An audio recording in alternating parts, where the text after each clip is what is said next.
இந்த அதிரடி ஆட்டத்துக்கு தோனியும் சிஎஸ்கே தான் காரணம்னு சிவம் துபே அவர்கள் சொல்லியிருக்காரு. இந்த வீடியோ தற்போது இணையத்துல வைரல் ஆயிட்டு இருக்கு. சிவம் துபே தற்போது நடந்துட்டு இருக்க ஆப்கானுக்கு எதிரான முதல் மற்றும் இரண்டாவது மேட்ச்ல அதிரடியா விளையாண்டு சம்பவம் பண்ணிட்டு இருக்கார். அதுல முதல் மேட்ச்ல சிவம் துபே 40 பாலுக்கு 60 ரன் அடிச்சு சம்பவம் பண்ணார். அந்த மேட்ச்ல player of the match award வாங்கினார். அடுத்த மேட்ச்ல சிவம் துபே 33 பாலுக்கு 63 ரன் அடிச்சு இந்திய அணி வெற்றி பெற முக்கிய காரணமா அமைஞ்சார். அதுலயும் 10வது 11வது ஓவர் 2 ஓவரில் பார்த்தீங்கன்னா 32 ரன்களுக்கு மேலே சிவம் துபே அடித்து சம்பவம் பண்ணார். இவருடைய அதிரடி ஆட்டத்தை பார்த்த விராட் கோலி, ரோஹித் சர்மாவே வாயடைத்து வானத்தை பார்த்தாங்க. அந்தளவுக்கு சிக்ஸர் மலையாக பறக்க விட்டார் சிவம் துபே. ஸோ அவருடைய இந்த வெறித்தனமான ஃபார்ம் குறித்து பல விஷயங்கள் சிவம் துபே பேசியிருக்கார். அதில் அவர் என்ன சொல்லியிருக்காருன்னா, நான் இப்போ சிறப்பாக செயல்பட முக்கிய காரணம் சிஎஸ்கே மற்றும் டோனி தான். ஏன்னா அவங்க என் மேலே நம்பிக்கையை வச்சு என்னுடைய திறமையை வெளில கொண்டு வந்தாங்க.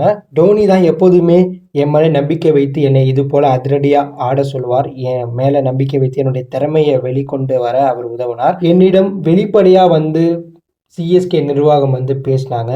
கிரிக்கெட்டுக்கு தேவையான அனைத்துமே நான் சிஎஸ்கே கிட்டேருந்து தான் கற்றுக்கிட்டேன். அவங்க தான் எனக்கு வழங்கினாங்க. என் மேலே அதிக நம்பிக்கை வச்சாங்க. ஐபிஎல்ல உன்னால் அதிக ரன் அடிக்க முடியும், உன் மேலே நீ நம்பிக்கை வைன்னு சொல்லி எனக்கு நம்பிக்கை ஊட்டினாங்க. டோனி மட்டும் இல்லாமல் மைக்கேல் கசி, ஃப்ளெமிங் போன்ற வீரர்கள் என் மேலே அதிக நம்பிக்கை வச்சாங்க. அங்கே இருந்து என்னுடைய திறமையை நான் வெளில கொண்டு வந்தேன். எனக்கு சிஎஸ்கே அணி கிட்ட விளையாடும்போது எந்த ஒரு ப்ரெஷருமே இருக்காது. இயல்பான ஆட்டத்தை வெளிப்படுத்த சொல்லுவாங்க. அதே தான் தற்போது இந்திய அணிக்காகவும் பண்ணிகிட்ருக்கேன்.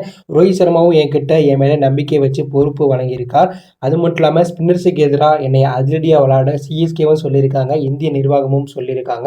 அதனால தான் நான் ப்ரெஷர் இல்லாமல் அதிரடியாக விளையாண்டுட்டு இருக்கேன் அப்படிங்கிற மாதிரி சிவம் துபே அவருடைய அதிரடி ஃபார்ம் குறித்து பேசியிருக்கார். சிவம் துபே ஆப்கானுக்கு எதிரான இறுதி மேட்ச்சில் வெறும் 32 பாலுக்கு 63 ரன் அடித்து சம்பவம் பண்ணார். அது மட்டும் இல்லாமல் சிவம் துபே தற்போது உச்சக்கட்ட ஃபார்மில் இருக்கிறதுனால ஹர்திக் பாண்டியா இதற்கப்புறம் இந்திய T20 அணியிலேயே தேவையில்லை அப்படிங்கிற லெவலுக்கு ரசிகர்கள் சிவம் துபேவை கொண்டாடிட்டு இருக்காங்க. சிவம் துபே பந்து வீச்சில் மட்டும் ஹர்திக் பாண்டியா போல சிறந்த முறையில் பந்து வீசினா கண்டிப்பாக சிவம் துபே ஹர்திக் பாண்டியா இடத்த பூர்த்தி பண்ண வாய்ப்புகள் அதிகமாக இருக்குது. ஸோ சிவம் துபே சிஎஸ்கேவும் டோனியும் தான் நான் இந்த இடத்துக்கு வர காரணம்னு பேசியிருக்காங்க.